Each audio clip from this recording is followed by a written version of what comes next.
Hello there, welcome back to my channel. My name is Tabitha Gabrielle, and today I got a wild herring. Okay, we're only a few seconds in on this video and I'm already stopping it in the edit because apparently this phrase doesn't exist anywhere and I just created it in my head. So for the sake of me not looking like an absolute idiot, let's just all pretend that's a phrase that actually exists and all people use it, not just me in this video right now. And that wild herring is I'm gonna start reading my friend's book. So for those who don't know Tania, she is such a lovely person in real life. I love her so much. I'm in the middle of 3 other books right now. So is this a wise decision?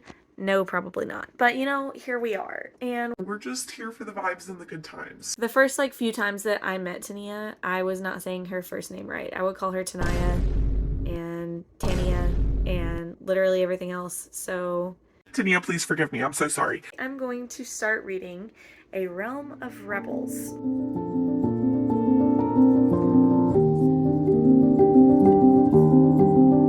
Plus, after reading the prologue and chapter 1, I am intrigued. I feel like I'm going to be butchering this character's name. I think it's Kalexa.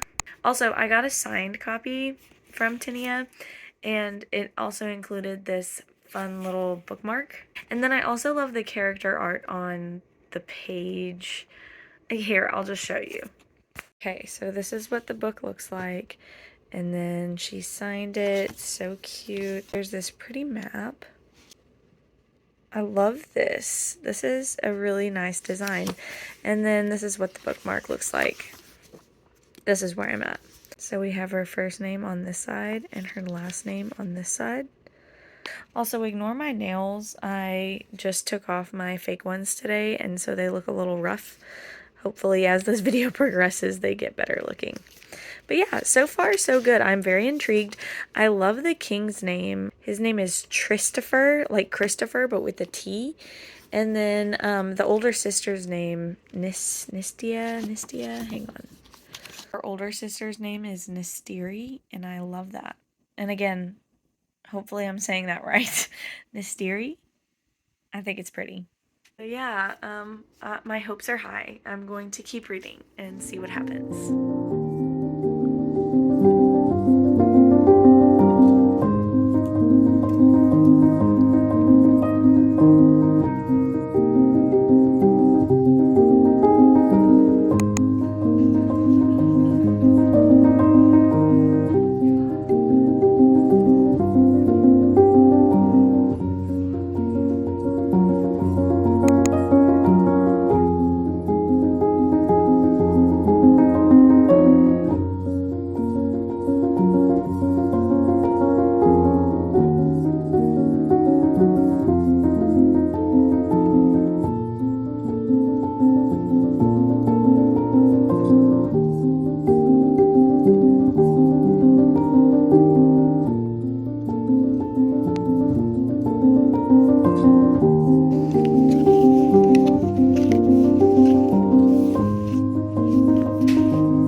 Y'all do not understand how excited I am that it is cool enough to read outside in the afternoon.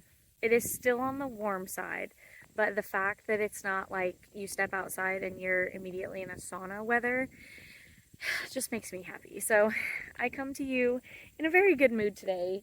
At my favorite reading spot, which is outside under a tree in the grass, hearing the bugs, hearing the birds, hearing all the nature sounds. Another thing that I'm realizing is that I've been really bad about updating my progress on this book. I'm currently about to start chapter 17, which looks like this. I love her character art that is incorporated throughout this book. So far, I really have enjoyed the setup and the characters that have been built. The sister dynamics between the oldest, middle, and youngest sister is so sweet. As someone with a little sister, I think it's very well portrayed. The main character is Kalexa. I think that's how you say it. I'll have to message Tania and see how I'm supposed to pronounce it. I'll just start with Kalexa. It's Kalexa Navos, Nistiri Navos, Mia Navos, Kelian Heartweaver, Winona Whitefire, Cassian Reginald, Marcus Reginald, who else? And she has an older sister named Nistiri, and then a younger sister named Mia. Calexa longs to be what's called a flame keeper. I feel like I haven't quite figured out the weight of what it means for her to become a flame keeper yet. So far, her and her sisters were leading a group of their people on this like religious kind of festivity event thing. And along the way, they discovered that rebels have invaded the country and are burning cities and towns and killing people, and it's a travesty. So the religious festivities end very quickly, and they come back home, and Calexa's mom ends up sending her on a top secret mission to the like country next door to theirs. I really like the love interest character for Calexa. He's the most golden retriever energy character ever, and I love him for it.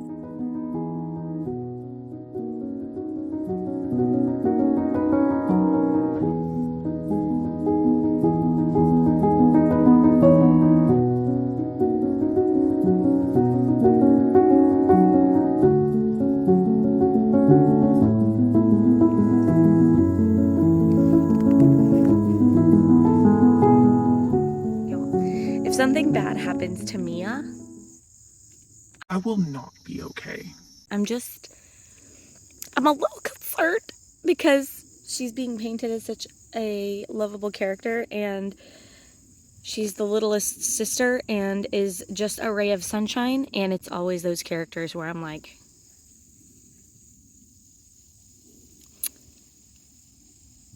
are you coming out of this alive? That's where I'm at. I'm worried. Also, Castian, I love him. Also, love the name Castian. I have a cat named Caspian with a P, so I love the name Castian with a T because I'm partial to T names. Love his character. Kind of wasn't seeing him with Winona, the cousin of Calexa, but you know, I can kind of see it. I can kind of see it. Every character has their specifically designated person. Like, she's very much staying away from love triangles, which I can appreciate in some aspects, but I'm also like, give me a love triangle between like Calexa, Castian, and blonde golden retriever boy. I don't remember his name right now. Hang on. Killian. Killian is his name. Yeah, give me a love triangle between Castian, Calexa, and Killian. Unfortunately, I'm here for the drama. I would love to see some drama in there with the relationships. I know that's not for everybody, but I'm like, Give me the tea. give me the drama. Because you know what? It's not real life. Okay? Like, I like to read about it. Not like I like that in real life. I definitely don't like it in real life, but in a fiction setting, give me all the drama. Give me all the gossip. Just like throw them all in there and let them fight it out. That's how I like books like that. But it's very clear that Tania has like a designated significant other for every character. So there's pros and cons there. I think it's cute, but it's also like, where's the drama? Those are my thoughts so far. I think I'm feeling a little unhinged. I read this as, oh, excuse me, princess. You know, like the princess. That's how I'm reading this. Hopefully this guy isn't some nobleman who's like supposed to be perceived well, because this is my first impression of him. Hello, princess. Are you in the mood for a joke? Oh gosh, it's Prince Alan, her childhood crush. Where could this go? I still read it as princess. Okay, that's my first impression of Alan over here. So, yeah. Just to clarify, in this scene, we're at Mia's wedding to a literal dirtbag. Prince Alan over here came to the wedding, and so there's like all these people in the room. They're like mingling as you do at a wedding. So, and Prince Alan over here is over here like, excuse me, princess. I'm sorry. I can't get it out of my head now. I can't get it out of my head. This man has now marked his entire people group, his Macavian, I guess is how you say that. Macavian. Okay, and then then, like, kingdom names, I don't know if you want those too, but, like, there's obviously Kila, Lance, Rokava for the whole country, Ozlenbu, Mekava. I should clarify that Rokava is not a country, that it's just a realm, because countries kind of don't exist in that world. Yeah, everyone in this place, yeah. Now I'm just up picturing them all like poinçons. Stop.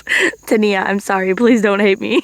Have a good evening, Poinçons. Killian over here with this golden retriever energy. He's like trying to tell her that she's beautiful, and he can't even look at her when he does. That you had. When he does. I like Killian. He's fun. So, I'm here with an update. There has been a thrilling turn of events in this book. I am loving this plot twist. Mia, where are you? I am patiently anticipating the next chapter with Mia in it, because guess what? Where did Girly go? Maybe we'll never know. Who knows? Maybe that's the cliffhanger. I'm anticipating a pretty bad cliffhanger. I better at least get one more Mia POV though. I'm currently on chapter 29. Let's keep reading.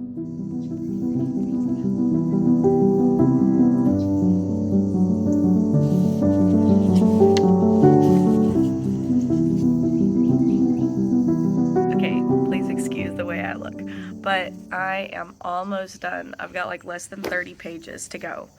And I still haven't had another Mia chapter. Tania, what's going on with Mia? Take a look around. Do you see her anywhere? News flash. You're not gonna. I'm really worried, honestly, so yeah. I'll talk more about it at the end, but let's just suffice it to say for now that I'm really enjoying this book. It's now the end of the day. I've got my retainer in, and I'm about to start reading the last, like, 3 chapters of A Realm of Rebels by Tania Ibrahim. I'm at chapter 35, and I'm just going to do a time lapse of the last couple of chapters. So let's get into it.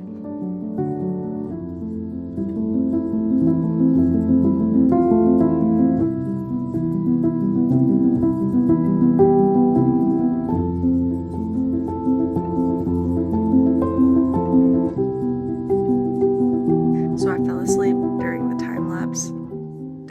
Just don't question me, okay? I fell asleep during the time lapse. But then I woke up at 3:30 in the morning and proceeded to finish this book.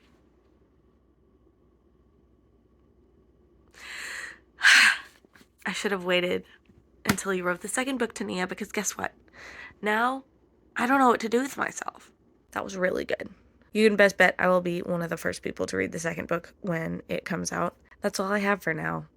That was an amazing read. I'm gonna just stew on it for a little bit and then give you my final thoughts. Good morning, everyone. Today I'm coming at you with my final thoughts on A Realm of Rebels. I never even read the back of it, so I'm gonna start with that today. A rebellion is shaking the realm. Cities are ablaze, kingdoms are feuding, and an ancient foe is knocking on Rakava's door. It has been 5 centuries since the fall of Rajul at the sword of the first ever Flamekeeper. The henchmen of the darkness's terror live as nothing more than a myth in the minds of the people now. But with the insurgency of rebels in Rakava, it seems as if the events of the past are being replayed. As rebellion again gives rise to the darkness, the flame too ignites a new hero. Haunted by past traumas and confounded by a childhood gift from her father, Keelan princess, Calexa Navos, has struggled to discover her own purpose in life.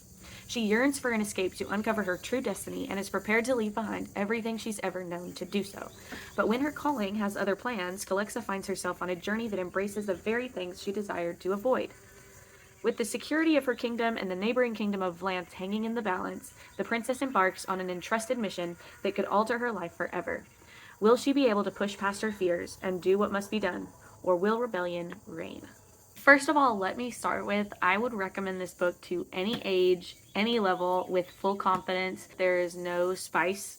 It is very clean. The romance is very believable and is very, like, cute and good. Tania is a Christian author, and so those undertones are woven throughout the book, and I just really think that she did an amazing job with that. This is editing Tabitha. Just to clarify, whenever I say that there are Christian undertones to it, I have a really hard time connecting to a fantasy book if the religion is like the same as our real world religion. Like if they literally called themselves Christians in the book, I'd be having a really hard time connecting that because it's a fantasy world with fantasy elements. And so there is this war between light and dark that's represented, but it's not named the same names that it is in our world, and I really appreciate that. I would say on that same note of like recommending it to any age group, there are notes, like hinted notes at kind of disturbing imagery, and violence is kind of hinted at, like villages that have been ransacked and ravaged and, you know, people are dead and there's blood. But nothing more graphic than that from what I remember. But especially at the end, it kind of like there are notes of disturbing imagery that might be unsuitable for younger readers. I would really feel confident recommending it to anybody, but just be aware of that before going into it. As I've already stated multiple times throughout this video, I really enjoyed the characters. The characters are really what builds a story for me, and so if I can't connect with the characters, I'm not gonna like the book even if it has an epic plot. For a 350-page book, she did an amazing job with the world building. I am used to novels that are a little bit longer and there's more time for world building and, like, you know, explaining of different cultures and how different things work. But I think that she did a really great job with the time that she had, like the pages that she had. She did a really great job. And my second critique is that it is such a cliffhanger. I am waiting on the edge of my seat for the second book. I did at times think that the characters kind of were interacting on a more immature level than I would expect. But again, it's kind of geared towards any age level, and I can really appreciate that because anyone of any age can enjoy this book and, you know, read it and get a lot out of it, I feel like. My final rating of this book is probably 4.5. I'd round it up to 5 stars on like Goodreads or whatever. I feel like we've just touched the surface of the spiritual warfare that's kind of going on in the background of this book. In this one, she just kind of briefly touched on it and kind of built it as an expectation for the next book, is what I feel like. Hopefully I'm reading that right. Anyway, my phone is saying my storage is low and it's making me feel stressed. So let's just go read the book for yourself and you'll see what I'm talking about, because it was a really good experience and I highly recommend it. Have a great morning, afternoon, evening, or whatever other time of day it is for you, and I will see you next time. Bye.